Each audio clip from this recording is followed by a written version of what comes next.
Masalah Sayyid Ubaidillah, putranya Sayyid Ahmad bin Isa, katanya tidak ada data. Loh, kok bisa gak ada data? Wong itu ijma ulama dan ijma ahli nasab. Kalau Ubaidillah itu anaknya Ahmad. Yang diminta oleh kelompok ini kitab sezaman. Kitab sezaman, teori penetapan nasab itu bukan cuma kitab sezaman. Sama dengan dalil hukum. Dalil hukum itu kan ada 4 hukum fikih: Al-Quran, hadis, ijma, qiyas. Kalau misalnya ada hukum, dicari dalilnya di Al-Quran nggak ada. Memang hukum ini haram, di Al-Quran nggak ada, di hadis nggak ada, di ijma nggak ada, lalu di qiyas ada. Kan diterima hasil qiyas ini. Kalau ada salah satu dalil, misalnya qiyas menyimpulkan ini haram, maka nggak perlu menggugat lagi mana dalil Qur'annya. Loh, wong ini memang qiyas dalilnya, kok menuntut Al-Quran? Sama dengan ini, penetapan nasab. Penetapan nasab apa harus ada kitab sezaman? Kitab sezaman bisa menjadi bukti nasab itu memang isbat tetap. Tetapi bukan satu-satunya kitab sezaman. Apalagi kitab sezaman ini belakangan oleh ulama diakui sebagai bukti. Kalau masa dulu bukan kitab sezaman. Dulu itu dijelaskan di dalam Sahih Bukhari, itu istifadhah, syuhrah dan istifadhah. Artinya populer dan informasinya ramai. Kalau ini anaknya ini. Masalah Ubaidillah anaknya Ahmad, penduduk Yaman ini sepakat kalau Ubaidillah ini memang anaknya.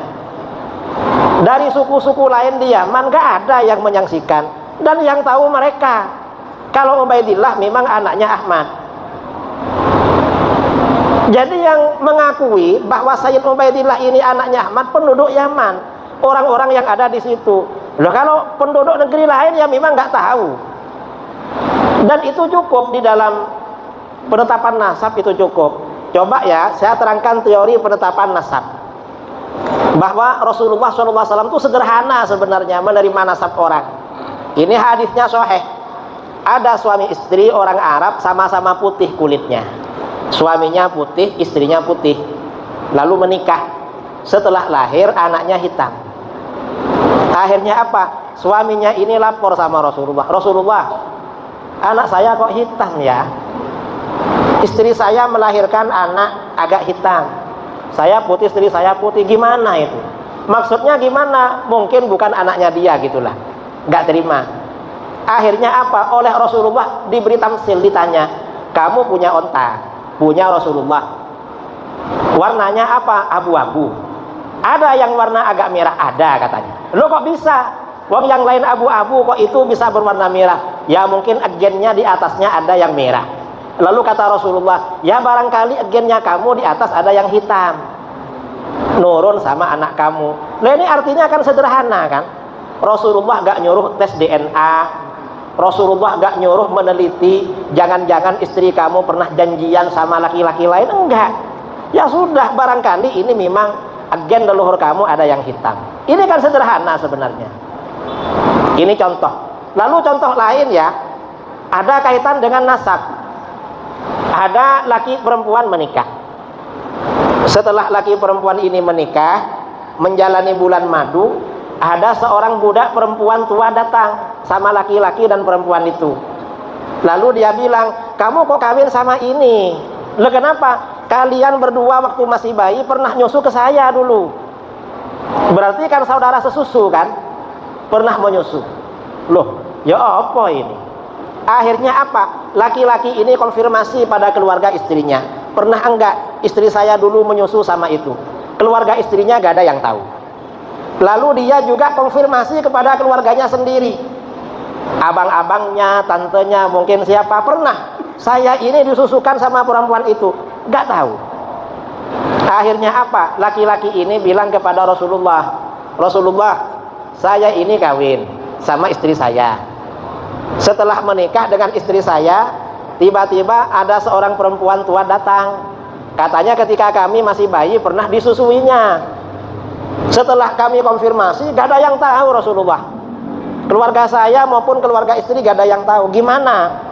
Boleh saya melanjutkan pernikahan saya dengan istri saya? Ternyata apa? Kata Rasulullah, kaifah wa qad qil. Jadi kamu melanjutkan, padahal sudah dibilang pernah disusui. Akhirnya apa? Artinya orang ini suruh pisah sama Rasulullah, karena ini masalah nasab. Suruh pisah, artinya ini sederhana sekali sebenarnya, tidak ruwet-ruwet, gak harus tes DNA. Dan Rasulullah itu gak perlu DNA kalau ingin tahu. Wong Rasulullah ini bisa tanya sama malaikat Jibril, bisa tanya sama Allah, ya Allah ini benar enggak? Ternyata enggak kan? Karena hukum syariat itu hukum zahir. Pokoknya orang-orang bilang ini anaknya ini, ya sudah anaknya itu. Penduduk Yaman bilang, suku-suku yang lain di Yaman, Bani Bafadal, Bani Kusher, Bani Syukel, kan banyak suku-suku di situ. Ubaidillah anaknya Ahmad, ya sudah selesai. Engkau orang yang bukan penduduk Yaman mempersoalkan masalah ini. Ini namanya gak ngerti nasab. Padahal ini teori hukum fikih, hukumnya hukum zahir, dan sederhana sebenarnya, gak perlu tes DNA. Rasulullah itu punya cara lebih canggih dari DNA. Gimana? Rasulullah itu ada sahabat ya, ada sahabat datang mau membunuh Rasulullah. Ketemu Rasulullah ketahuan, kamu sebelum datang ke sini ngomong sama itu. Jumpa, ngomong apa kamu? Kan mau membunuh. Rasulullah bisa tahu. Tapi ketika orang masalah nasab, Rasulullah gak pakai ini memang. Mengapa? Karena ini hukum zahir. Pokoknya masuk akal, kira-kira benar secara zahir, ya sudah diterima. Gak ruwet-ruwet seperti kelompok yang anti Ba'alawi.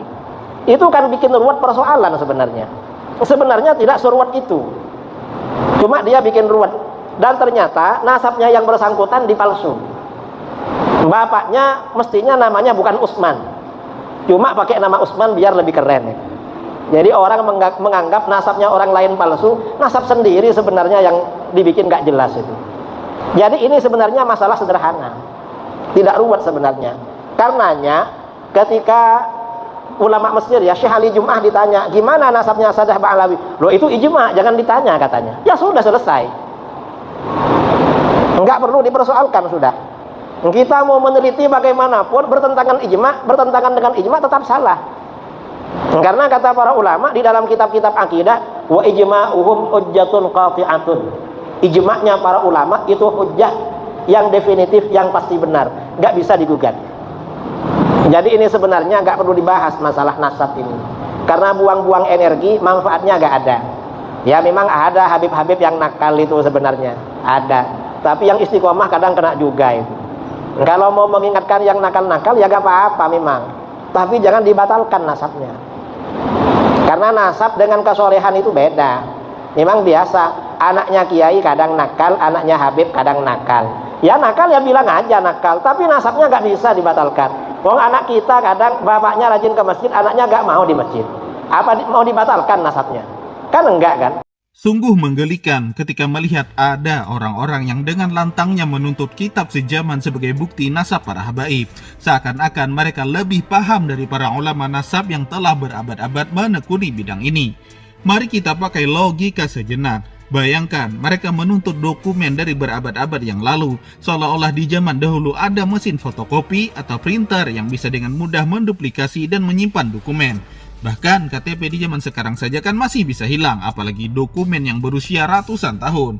Dan yang lebih konyolnya lagi, tidak ada satupun ulama nasab yang pernah membuat syarat kitab sejaman untuk mengisbat nasab. Coba saja cari, ada nggak ulama nasab yang berfatwa seperti itu? Tidak ada satupun.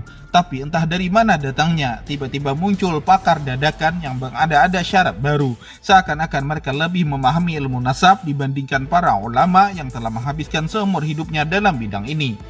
Nasab itu bukan sekedar soal kertas dan tinta. Ini adalah sistem yang telah berjalan selama berabad-abad, divalidasi oleh ribuan ulama, kemudian dikuatkan oleh kesaksian berkelanjutan dari generasi ke generasi. Dan para habib itu tidak mungkin mengisbat nasab mereka dengan main-main, karena ada sistem yang sangat ketat dalam komunitas mereka untuk memastikan ketersambungan nasab. Kalau logika ngaur imat diterapkan, maka hampir semua silsilah keluarga di dunia ini bisa diragukan. Coba saja tanya kakek buyut kalian, apakah dia punya akta kelahiran? Apa dia punya KTP di zaman Belanda? Tidak kan? Lantas apa itu membuat kalian meragukan garis keturunan kalian sendiri? Dan yang lebih lucunya lagi, orang-orang yang menuntut hal ini biasanya malah tidak punya pemahaman mendalam tentang ilmu nasab. Mereka hanya mereplikat, mengulang-ulang argumen tanpa dasar, seakan-akan menemukan harta karun ilmiah. Padahal yang mereka lakukan hanyalah menciptakan keraguan yang tidak perlu, bahkan tidak penting sama sekali. Jadi kepada mereka yang masih kukuh dengan tuntutan ngaur ini, saya sarankan belajarlah dulu ilmu nasab yang benar. Pahami bagaimana para ulama nasab memvalidasi sebuah nasab. Jangan hanya pandai membuat syarat-syarat yang bahkan tidak pernah ada dalam tradisi keilmuan Islam. Karena sejujurnya tuntutan seperti ini hanya menunjukkan betapa dangkalnya pemahaman kalian, khususnya pemahaman tentang ilmu nasab.